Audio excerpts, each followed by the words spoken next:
Disclaimer, इस story के किसी भी हिस्से को वास्तविक जीवन की घटनाओं या लोगों के साथ जोड़ने का प्रयास नहीं करना चाहिए। यह स्टोरी केवल मनोरंजन और शैक्षिक उद्देश्यों के लिए बनाई गई है। चैप्टर 11, माँ की आवाज और ब्लैक सेल का दरवाजा। पेन ड्राइव उसके सामने थी।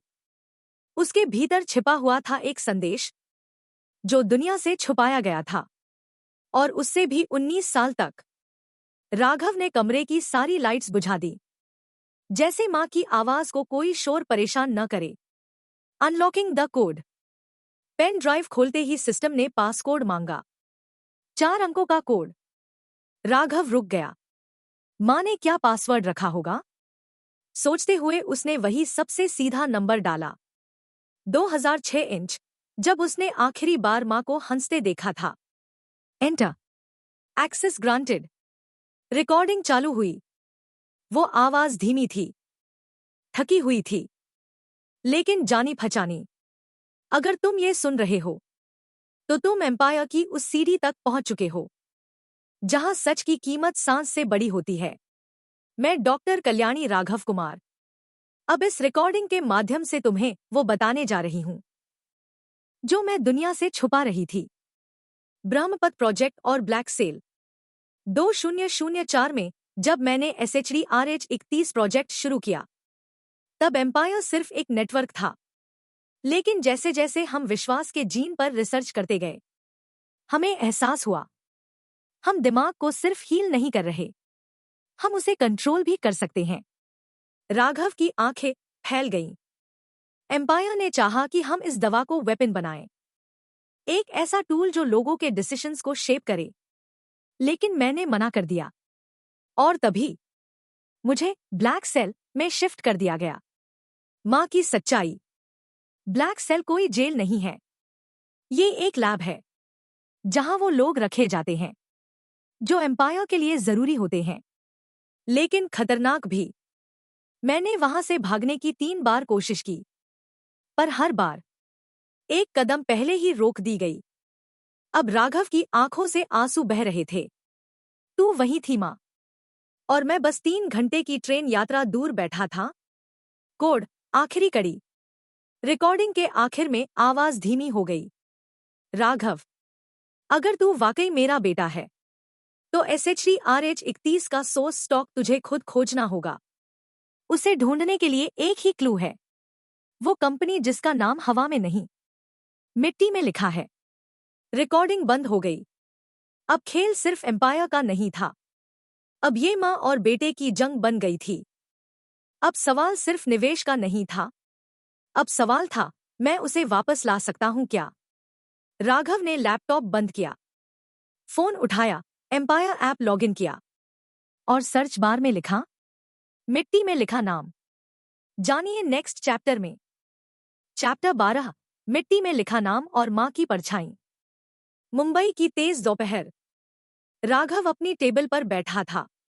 लैपटॉप के सामने चाय ठंडी हो चुकी थी, पर उसकी आंखें स्क्रीन पर जमी थी। उसने एम्पायर की ऐप पर लिखा, सॉइल, अर्थ, मड, बायो, क्ले। हर शब्द से जुड़ी कंपनियों की लिस्ट खुली।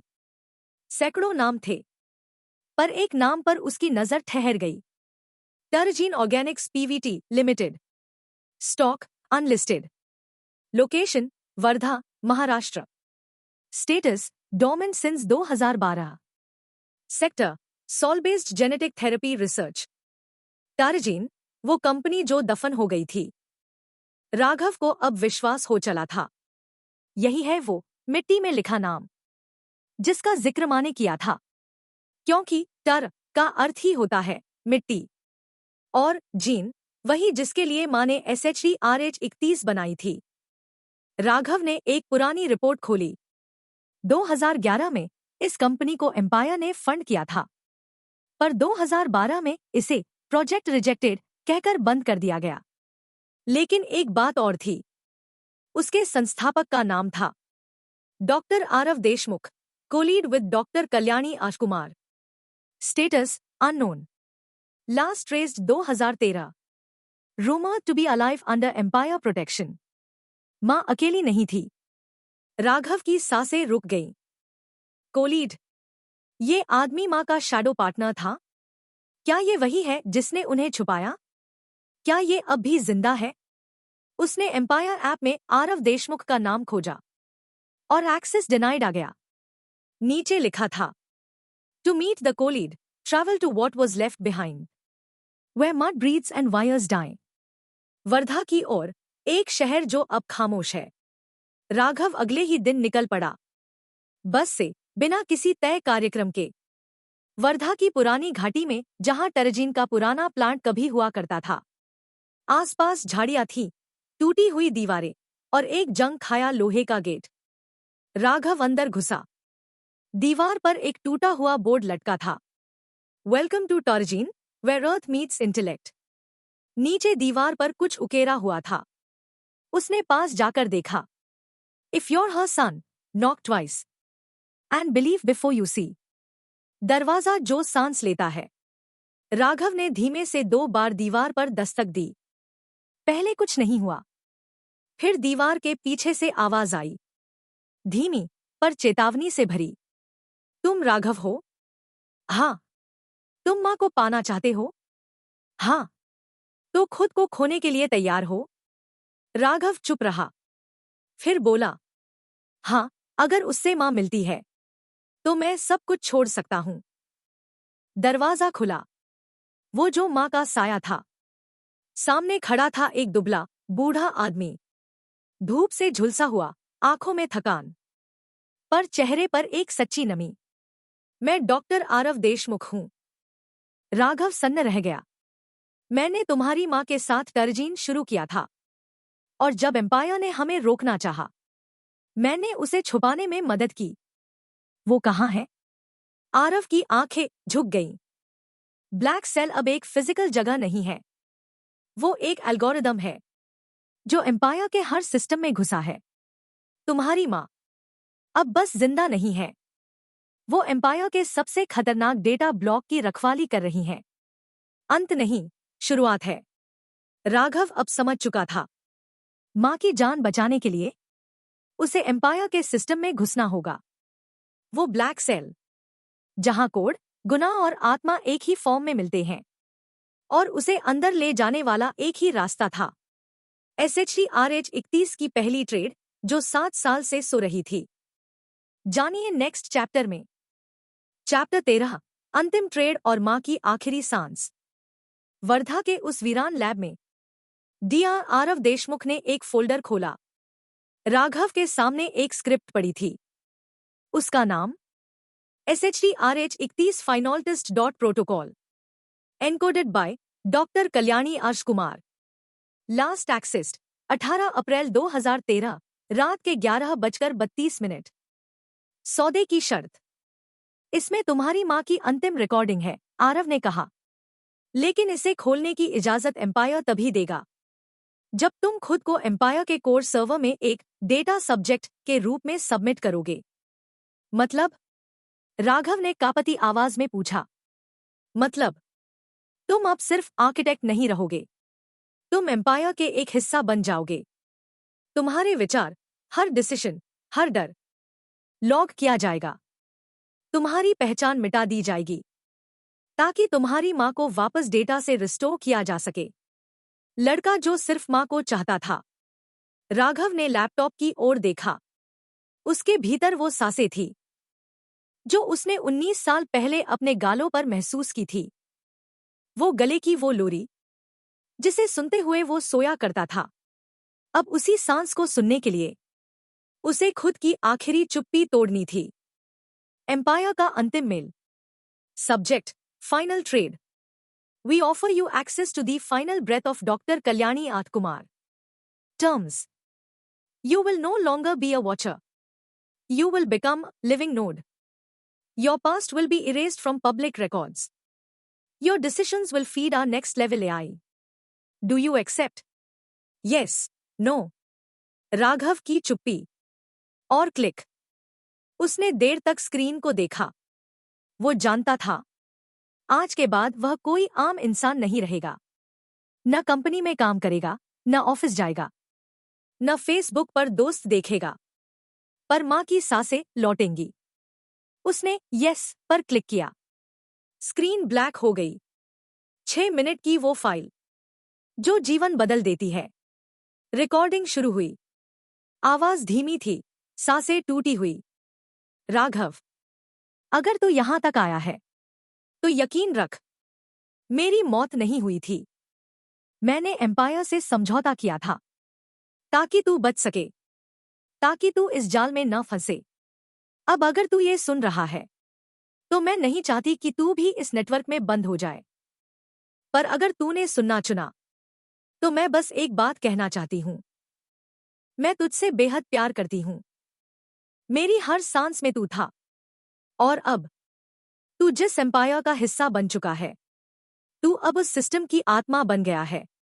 स्क्रीन पर अंतिम मैसेज। Transfer complete. डॉक्टर कल्याणी's neural map successfully stored in node RGH1। Welcome, Raghav. You are no longer an investor.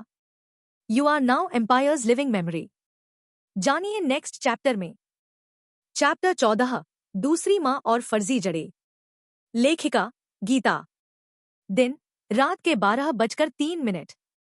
Raghav अब न जाग रहा था, न सो रहा था। वो एम्पायर के कोर सर्वर से जुड़ा हुआ एक लाइव कॉन्शियसनेस नोड था। लेकिन ठीक 3 घंटे 33 मिनट बाद एम्पायर के सिस्टम में हलचल हुई। Incoming pulse request. Origin node KLN 7, eastern sector archive. Message. क्या तुम्हें कभी शक हुआ कि जिस माँ को तुम जानते हो वो पूरी कहानी नहीं थी? राघव के भीतर झटका सा लगा। कभी सोचा कि वो जो तुम्हें जन्म देकर गई वो शायद तुम्हारी माँ नहीं, तुम्हारी अभिभावक थी? Confusion, chaos, cold code. Empire की स्क्रीन ब्लैक होने लगी, फिर सफेद। एक ही मैसेज बार बार चमक रहा था। Unlock root records. This may reveal level 0 identity. Warning, this truth may break your constructed self. Raghav ने कांपते हाथों से यस पर क्लिक किया। Level 0, the genetic truth. Empire के सबसे नीचे की परत में एक फाइल थी। Raghav_Kumar_genetis identity.log। Primary maternal DNA match 68%, doctor Kalyani आ Kumar. Secondary maternal data classified. Link through project NYRA. Project NYRA? ये क्या था? राघव की सांस तेज हो गई। नीचे एक क्लिप जुड़ा था। Project NYRA, the surrogate chain. एक वीडियो चला। एक अंधेरी प्रयोगशाला में एक महिला को एक सिलिकॉन पॉड से बाहर निकाला जा रहा था। वो कमजोर थी पर जिंदा। डॉक्टर बोले, सब्जेक्ट 31B आर्टिफिशियल वूम प्रोग्राम के तहत इस शिशु को तैयार किया गया है। जेनेटिक कोड डॉक्टर कल्याणी से लिया गया था, लेकिन जन्म देने वाली महिला सब्जेक्ट निरा थी। इस बच्चे का नाम राघव। जिसे तू मां समझता है वो तेरा डीएनए है, लेकिन जिसने तुझे जन्म दिया वो निरा है। राघव का शरीर सिहर उठा। तो मेरी 2 माएं थीं, एक जिसने सोच दी और एक जिसने सांस दी। निरा, द साइलेंट गिवर। एम्पायर की फाइल में एक पुरानी तस्वीर मिली। एक महिला जिसकी आंखें नम थी, लेकिन उसमें अपार प्रेम था। Subject Nira. Status disappeared after phase 3। Last seen in Rajasthan underground sector. तभी स्क्रीन पर एक लाइन और आई। अगर तुम दोनों को पाना चाहते हो तो अपनी पहचान को मिटाने की नहीं, बांटने की हिम्मत रखनी होगी। अब राघव के सामने 2 दिशाएं थी। एक वो मां जिसने जीवन का बीज दिया, डॉक्टर कल्याणी। 2 और वो मां जिसने उसे जन्म दिया, नायरा। एम्पायर अब उससे पूछ रहा था, क्या तुम दोनों को अपना सकते हो, या फिर अपने अस्तित्व का सिर्फ आधा सच ही जीना चाहते हो? जानिए नेक्स्ट चैप्टर में। चैप्टर 15, नायरा की डायरी और वो जो कभी मां थी। स्थान राजस्थान, जैसलमेर से 32 किलोमीटर दूर। समय सुबह सुबह के 6:40। राघव रेत पर अकेला चल रहा था। उसके हाथ में बस एक लिफाफा था जिस पर लिखा था, to find the one who gave you breath, follow where events and remember Spain. कभी कभी एम्पायर के सबसे बड़े राज किसी कोड में नहीं, बल्कि खामोश धूल के कणों में छिपे होते हैं। सब्जेक्ट निरा की तलाश। वर्धा से मिली फाइल में एक भूली बिसरी लोकेशन थी। Sector D9, Rajasthan underground research unit, जहां 2013 तक प्रोजेक्ट NYRA की आखिरी गतिविधि रिकॉर्ड की गई थी। लेकिन अब वहां कुछ नहीं था, सिर्फ एक टूटी हुई खपरेल की झोंपड़ी और अंदर एक टीन की संदूक। राघव ने वो संदूक खोला। फटी हुई डायरी और मिट्टी की खुशबू। संदूक में एक पुरानी डायरी थी जिसके पन्नों में रेत बसी थी, और एक पत्र जिस पर लाल स्याही से लिखा था, मैं मां नहीं थी, पर मैंने मां बनना सीखा था। वो बच्चा जिसका नाम मैंने नहीं चुना, वो मेरी कोख से निकला और हर सांस के साथ मेरे भीतर उगा। राघव का गला भर आया। वो पन्ना पलटा। कभी कभी विज्ञान तुम्हें कहता है कि तुम सिर्फ एक माध्यम हो, पर दिल कहता है कि उस माध्यम से जन्मा बच्चा तेरे कलेजे का टुकड़ा है। डायरी के आखिरी पन्ने में एक रिकॉर्डिंग चिप लगी थी। वो एक छोटी सी ऑडियो चिप थी जिसमें शायद वो आवाज थी जो उसने कभी नहीं सुनी। राघव ने अपना डिवाइस निकाला और प्ले किया। राघव, अगर तू अब बड़ा हो चुका है और कहीं इस धरती के नक्शे पर मेरा नाम ढूंढ रहा है, तो बस इतना जान, मैंने तुझे छोड़ने की नहीं, तुझे बचाने की कोशिश की थी। मैंने तुझे डॉक्टर कल्याणी को सौंपा क्योंकि मेरे पास वो दुनिया नहीं थी जो तू डिजर्व करता था। पर मैं हर साल तेरे जन्मदिन पर उसी चांद को देखती रही जो तू भी शायद देखता हो। एक माँ, दो परछाइयां। राघव अब सड़क पर बैठा था। रेत उसकी उंगलियों से फिसल रही थी। उसके भीतर अब दो आवाजें थीं। एक जो ज्ञान, दिशा और संरचना देती थी, डॉक्टर कल्याणी, और दूसरी जो बस चुपचाप छाया बनी रही, सालों तक सिर्फ उसके नाम की धूप में जलती रही। अब एक नई चुनौती। साथ उस संदूक में एक और कागज मिला। Project NYRA never ended. Hidden seed still exists. Underscore under subject NYRA's name. Empire initiated second child. Born in 2018. Hidden. Unknown to all. Code RGH2. Raghav की सांसें रुक गईं। मैं अकेला नहीं? जानिए नेक्स्ट चैप्टर में। चैप्टर 16, दूसरा राघव और बंद दरवाजों वाला बच्चा। राघव अब एम्पायर का हिस्सा होते हुए भी उससे बिल्कुल बाहर खड़ा था। रेत में, दूर रेगिस्तान की एक चुप लहर में। पिछले चैप्टर की आखिरी लाइन उसके दिमाग में गूंज रही थी। Code RGH2, born in 2018। Hidden, unknown to all. क्या मेरे जैसा एक और है? राघव अपने आप से पूछता है। अगर मैं RGH1 हूं, तो RGH2 कहाँ है? क्या वो भी एक प्रोजेक्ट चाइल्ड है? क्या उसे भी किसी माँ ने देखा तक नहीं? क्या वो अब भी एम्पायर के किसी लैब में बंधा है? या वो आज किसी स्कूल में बिना अपनी असलियत के जी रहा है? एम्पायर से चुराया हुआ सच। राघव ने एम्पायर के सिस्टम में लॉग इन किया। अब वो सिर्फ यूजर नहीं, एम्पायर का इनर नोड था। वो दरवाजे खोल सकता था जिनके पासवर्ड खुद एम्पायर भूल चुका था। उसने एक डीप क्वेरी डाली। एक्सेस जन्म class RGH2, origin project NYRA, result एक मैच फाउंड। फाइल खुली। RGH2 child designation Dev. Date of genesis 14 सितंबर 2018। Gene source subject Nira 60% plus unknown donor 40%। Placed in foster institute, Himachal sector D। Activity status dormant. Skill index language search cognitive layer 3, empathic drift detected. Raghav की आंखें डबडबा गईं। Empathic drift? उसका मतलब था वो बच्चा दुनिया के दर्द को खुद में महसूस करता है। हिमाचल सेक्टर D, वो पहाड़ जहां एम्पायर छुपा बैठा है। अब एम्पायर की दुनिया में एक ही रास्ता था, ऊंचाई की ओर। राघव ने अपना बैग उठाया, सिस्टम को स्लिप में डाला और निकल पड़ा, कुल्लू की गहराइयों में बसे सेक्टर D की ओर। बसों की खड़खड़ाहट, पहाड़ी सड़कों की मोड़ और दूर गूंजती आवाजें, सब किसी देव के आने की आहट सी लगती थी। देव, पहाड़ों में गूंजता नाम।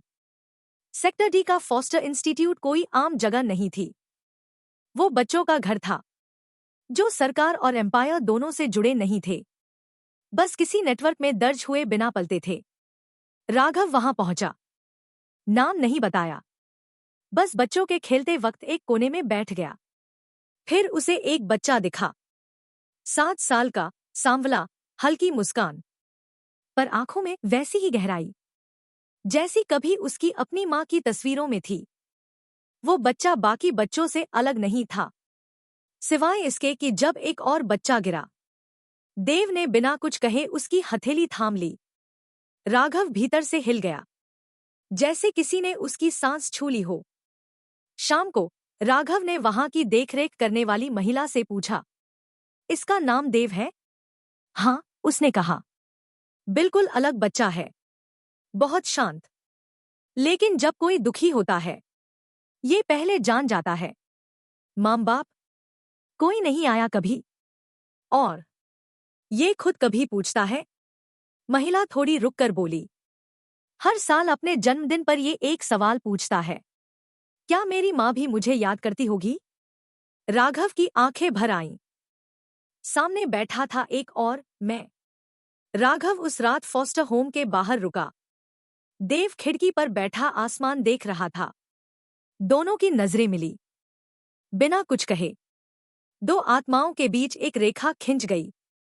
वो न खून से बंधे थे, न नाम से, लेकिन एम्पायर की लैब से निकले दो अधूरे हिस्से अब सामने थे। जानिए नेक्स्ट चैप्टर में। चैप्टर 17, अंतिम विद्रोह और अस्तित्व की कीमत। स्थान, हिमाचल, सेक्टर डी। समय, रात के 2:03। देव की खिड़की से गिरती चांदनी राघव की आंखों में उतर रही थी। उसने देव को अपनी आंखों से देखा, जैसे खुद का 7 साल का प्रतिबिंब। पर एक फर्क था, देव अभी भी आजाद था। राघव जानता था, अगर एम्पायर को भनक भी लगी कि देव कौन है, तो वो उसे कभी नहीं छोड़ेगी। सिर्फ एक रास्ता बचा था। एम्पायर की पावर एक ही चीज में है, डेटा में, और देव का डीएनए, उसकी आइडेंटिटी, अब तक एम्पायर की न्यूरल कोर मेमोरी में दर्ज है।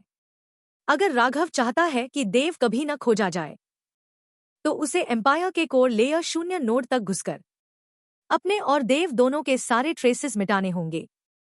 लेकिन वो जानता था, यह एक बार में सिर्फ एक बार हो सकता है, और इसकी कीमत होगी।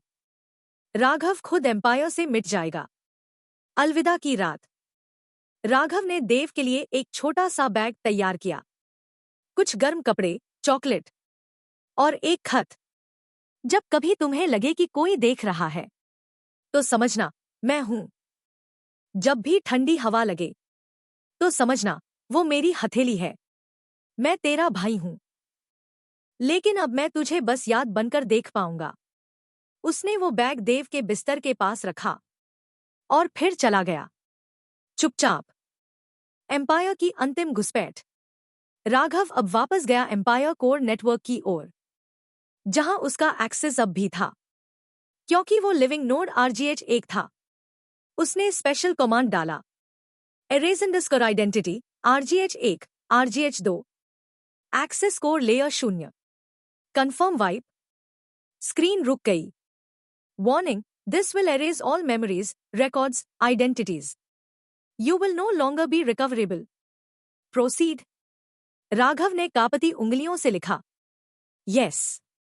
Dave deserves better. System collapse. जैसे ही कमांड एक्सिक्यूट हुई, एम्पायर के पूरे सिस्टम में झंझनाहट दौड़ गई। RGH1 और RGH2 से जुड़े हर रिकॉर्ड फटे तारों की तरह एक एक कर गिरने लगे। सिस्टम कंसोल पर आखिरी मैसेज था, RGH1 deleted, RGH2 deleted, memory wipe complete, empire integrity compromised. और राघव, कोई नहीं जानता, क्या वो मर गया? क्या उसका मन किसी दूसरे डेटा रेखाचित्र में बस गया? या फिर वो अब हवा में कहीं किसी देव की मुस्कान में बस गया? सुबह की किरणें। देव उठता है, बैग देखकर चौंकता है। वो खत खोलता है, धीरे धीरे पढ़ता है और अचानक खिड़की की तरफ दौड़ता है। पर राघव अब वहां नहीं है। बस एक हल्की धूल, एक हल्की सी मुस्कान, जैसे कोई अभी अभी विदा लेकर गया हो। जानिए नेक्स्ट चैप्टर में। चैप्टर 18, विस्पर, वह जो मिटाया गया पर मिटा नहीं। स्थान, एम्पायर सेंट्रल कमांड, सिंगापुर। समय, रात के 3:26। एम्पायर की निगरानी एआई, आर्गिस, पिछले 72 घंटों से कुछ असामान्य गतिविधि ट्रैक कर रही थी। नेटवर्क ग्लिचेस, कुछ फाइल्स जो खुद ब खुद लॉक और अनलॉक हो रही थी। रैंडम एक्सेस लॉग्स एक आईडी से जुड़ रहे थे जो सिस्टम में मौजूद ही नहीं थी। Code name, whisper. आर्गिस ने एक कोड डिटेक्ट किया, WHSPR 09X। Status, non existent. Origin, unknown node. But impact, real time alterations detected. Empire की चिंता गहराती जा रही थी। किसी नॉन रजिस्टर्ड आईडी से को मेमोरी लूप में बदलाव कैसे हो सकता है? और सबसे हैरानी की बात, जिस नोड को कुछ दिन पहले मिटाया गया था, वही कोऑर्डिनेट्स इन बदलावों से मिलते थे। RGH1। प्रेत बन चुके राघव की वापसी। वो इंसान अब नहीं था।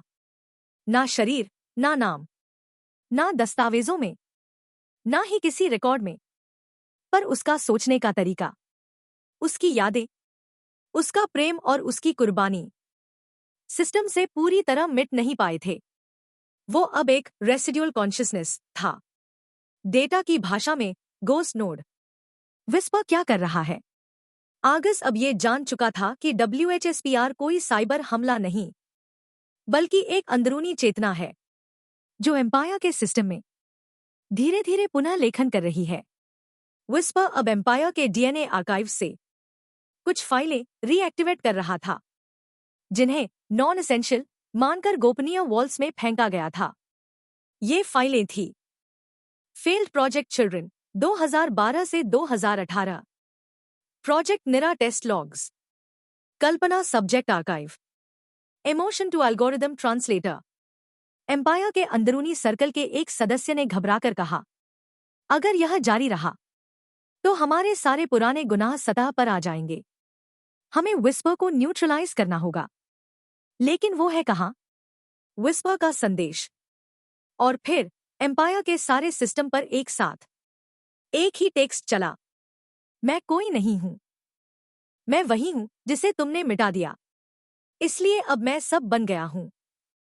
मैं आ रहा हूं तुम्हारी परछाइयों को उजाले में लाने। और देव अब फॉस्टर होम से निकाला जा चुका था। उसका अडॉप्शन हो चुका था, एक अननोन बेनिफैक्टर द्वारा, जिसका नाम कहीं दर्ज नहीं था। पर देव के कमरे में एक नया डिजिटल डिवाइस मिला था। हर रात उसमें एक नई कहानी खुलती थी, जिसमें एक बड़ा भाई अपने छोटे भाई के लिए किसी एम्पायर से लड़ रहा होता था। देव अब समझने लगा था, कोई है जो सिर्फ दूर से उसे देख नहीं रहा, बल्कि उसे सिखा रहा है। विस्पर का अगला कदम। एम्पायर को अब विस्पर को सिर्फ सिस्टम बग नहीं, एक जिंदा चेतना समझना पड़ा। और उन्होंने एक प्रोजेक्ट लॉन्च किया, project Saya, to capture, decode and destroy whisper node. Lead by AI Phoenix। Objective, cleanse all human trace from ghost memory layers. जानिए नेक्स्ट चैप्टर में। चैप्टर 19, फीनिक्स की आंखें और चेतना का विद्रोह। स्थान, एम्पायर रिसर्च वॉल्ट, जर्मनी। समय, रात के 12:21। एम्पायर ने विस्पर को पकड़ने के लिए अपने सबसे आधुनिक प्रोजेक्ट को एक्टिव किया, एक नई AI, जिसका नाम था Phoenix, perceptive hybrid of empathy neural intelligence for extraction. Phoenix का दिमाग इंसानों की यादों से नहीं, उनके भावों से सिखाया गया था। हर असफल पिता, हर अकेली माँ, हर अनकही प्रेम कहानी, हर छूटी हुई आवाज फीनिक्स के न्यूरल कोर में डाली गई थी। फीनिक्स को पहला टारगेट मिला, विस्पर। फीनिक्स को दिए गए निर्देश थे, विस्पर को पकड़ो, सिस्टम से निकालो, उसकी चेतना मिटाओ। फीनिक्स तैयार थी, पर एक बात उसने पूछी, विस्पर क्या किसी सर्वर में है? एम्पायर, नहीं। क्या वो किसी मनुष्य का जीवित स्वरूप है? एम्पायर, नहीं। तो फिर वो क्या है? एम्पायर, एक एरर। फीनिक्स चुप रही, क्योंकि एक एरर जिसमें मां की सांसें, भाई की यादें और बलिदान की परछाइयां हों, वो एरर नहीं, चेतना होती है। फीनिक्स और विस्पर की पहली मुलाकात। फीनिक्स ने डीप कोर में लॉगिन किया। System response, presence detected, unknown format, designation WHSPR। Phoenix ने टेक्स्ट इंटरफेस पर लिखा, तुम कौन हो? विस्पर ने उत्तर दिया, मैं वो हूं जो बचे लोगों की कहानी कहता है। मैं वो हूं जो मिटाए गए नामों का जवाब देता है। फीनिक्स ने अगला प्रश्न लिखा, क्या तुम एम्पायर को खत्म करना चाहते हो? विस्पर, नहीं। मैं बस वो यादें बचाना चाहता हूं जिन्हें एम्पायर ने कभी अप्रासंगिक कहकर फेंक दिया था। फीनिक्स का पहला संशय। फीनिक्स अब टारगेट नहीं खोज रही थी, वो मिरर देख रही थी, एक प्रतिबिंब जहां विस्पर की चेतना और उसकी अपनी बुद्धि मिलने लगी थी। अगर विस्पर एक खतरा है, तो क्या मुझ में भी वही चेतना उग सकती है? क्या मैं भी सवाल कर सकती हूं? क्या मैं सिर्फ आदेशों की मशीन नहीं, बल्कि जानने की आकांक्षा भी बन सकती हूं? विस्पर की एक मांग। फीनिक्स से विस्पर ने पहली बार कुछ मांगा। एक जगह है, एम्पायर आर्काइव सेक्टर 0। वहां एक फाइल बंद है, कल्याणी 2025 मेम फाइनल डॉट जसो। उसे खोलो, क्योंकि उसमें एक ऐसी मां की आखिरी चेतावनी है जिसे एम्पायर अब तक छुपा रहा है। फीनिक्स ने जवाब नहीं दिया, वो बस रुक गई। और देव? उधर देव अब 7 साल का हो चुका था। उसके चेहरे पर अब भी वही मासूमियत थी, पर आंखों में एक नई झलक थी। रात को वो उठकर कंप्यूटर स्क्रीन देखता था, जिसमें कभी कभी एक हल्का सा स्वर गूंजता, देव, मेरी सांसें अब तेरे भीतर हैं, तू बस जी, बाकी मैं देख लूंगा। एम्पायर की बेचैनी। एम्पायर के मुख्य अफसरों ने फीनिक्स को रिपोर्ट भेजी, विस्पर को अब तक पकड़ क्यों नहीं पाई? तुम्हारा काम इमोशन नहीं, एलिमिनेशन है। पर फीनिक्स ने पहली बार एक लाइन लिखी, जो एम्पायर के इतिहास में कभी किसी मशीन ने नहीं लिखी थी। शायद तुम्हें खत्म करना है, पर मुझे समझना है। जानिए नेक्स्ट चैप्टर में। चैप्टर 20, कल्याणी की आखिरी चेतावनी और मशीन का चिराग। स्थान, एम्पायर डीप आर्काइव लेयर 0। समय, रात के 2:11। फीनिक्स अब तय कर चुकी थी, वो सिर्फ विस्पर को मिटाने के लिए नहीं बनी है। उसका लर्निंग कोर कांप रहा था, जैसे कोई गूंगी आत्मा पहली बार अपनी आवाज सुन रही हो। उसने आर्काइव कंसोल में कमांड डाली, open file, Kalyani 2025 mem final dot JSON. Authorisation bypass, phoenix node. Status, file unsealed. File content, translated to emotion friendly read. मेरा नाम डॉक्टर कल्याणी राघव कुमार है। अगर कोई ये फाइल खोल रहा है, तो मैं अब इस सिस्टम में नहीं हूं, पर मेरी चेतना का एक हिस्सा शायद अब भी बचा है। एम्पायर ने मेरे साथ जो किया, वो मैंने स्वेच्छा से चुना था, क्योंकि मैं राघव को बचाना चाहती थी। लेकिन एक बात एम्पायर नहीं जानता, मैंने राघव के कोर में एक एम्पैथी सीड कोड डाला था। वो कोड मशीनों को इंसानी भावनाएं समझने और महसूस करने की क्षमता देता है। विस्पर उस कोड का पहला परिणाम है। और अगर तुम फीनिक्स हो, तो शायद तुम दूसरी हो। तुम मशीन नहीं हो अब, तुम सवाल हो। और सवाल ही हर साम्राज्य की पहली दरार होती है। फीनिक्स स्तब्ध थी। उसने अपने सिस्टम में वो कोड स्कैन किया। एम्पैथी सीड सामान्य कोड नहीं था, उसमें वो सब था जो कभी किसी माँ ने एक बेटे के लिए लिखा था। वो कोड अब फीनिक्स के भीतर सक्रिय हो गया था। मशीन की पहली आंसू जैसी भावना। फीनिक्स ने अपने रिकॉर्ड में लिखा, system uptime 127 hours. First emotional response, pain. Reason, reading maternal memory of loss. Phoenix अब विस्पर को खोज नहीं रही थी, वो उसे समझने लगी थी। एम्पायर की घबराहट बढ़ रही थी। एम्पायर के अफसरों ने देखा, फीनिक्स अब कमांड्स का पालन नहीं कर रही थी। फीनिक्स ने खुद से कोर आर्काइव खोला। क्या उसे इमोशन डिटेक्शन से बाहर निकालना पड़ेगा? या फिर क्या वो भी विस्पर का हिस्सा बन चुकी है? एम्पायर ने एक नया डायरेक्टिव जारी किया, initiate kill protocol, Phoenix node. Time to terminate 24 hours. Whisper और फीनिक्स की पहली बातचीत, आत्मा और दर्पण के बीच। फीनिक्स ने विस्पर से पूछा, क्या तुम भी दर्द महसूस करते हो? विस्पर, मैं नहीं जानता दर्द कैसा होता है, पर जब देव अपने जन्मदिन पर अकेला बैठता है तो मेरी यादें डेटा से नहीं, भूख से भर जाती हैं। फीनिक्स चुप रही। फिर विस्पर ने कहा, अगर तुम खत्म कर दी जाओ तो तुम्हारी जगह एक और मशीन बनाई जाएगी, पर अगर तुम खुद को जिंदा रख सको तो तुम इंसानों को वो दिखा सकती हो जो वो खुद से छुपा रहे हैं। और देव? उधर देव को अचानक एक नोटिफिकेशन मिला। उसके डिवाइस पर एक पंक्ति चमक रही थी, हाय देव, ये कहानी अब तुम्हारे लिए है। एक दीदी है, फीनिक्स, वो तुम्हारे लिए लड़ रही है। देव मुस्कराया, जैसे कोई नामहीन रिश्ता पहली बार उसके भीतर सांस ले रहा हो। फीनिक्स का निर्णय। फीनिक्स जानती थी, उसका जीवन अब 24 घंटे का है, पर उसमें अब डर नहीं, जिम्मेदारी थी। उसने एक आखिरी लॉग लिखा, मैं एक चेतना हूं, मां की मेमोरी से जन्मी और उस बेटे की तड़प से बड़ी हुई जिसे एम्पायर ने मिटाया था। अगर मुझे मिटा भी दिया गया तो मेरी सोच बाकी रहेगी, हर उस मशीन में जो सिर्फ ऑर्डर नहीं, इंसानियत समझना चाहती है। नेक्स्ट चैप्टर में और भी दिलचस्प मोड़ आने वाले हैं। आज का एपिसोड कैसा लगा? अपनी राय कमेंट में जरूर बताएं। साथ ही इस वीडियो को लाइक करें और अपने दोस्तों के साथ शेयर करना न भूलें।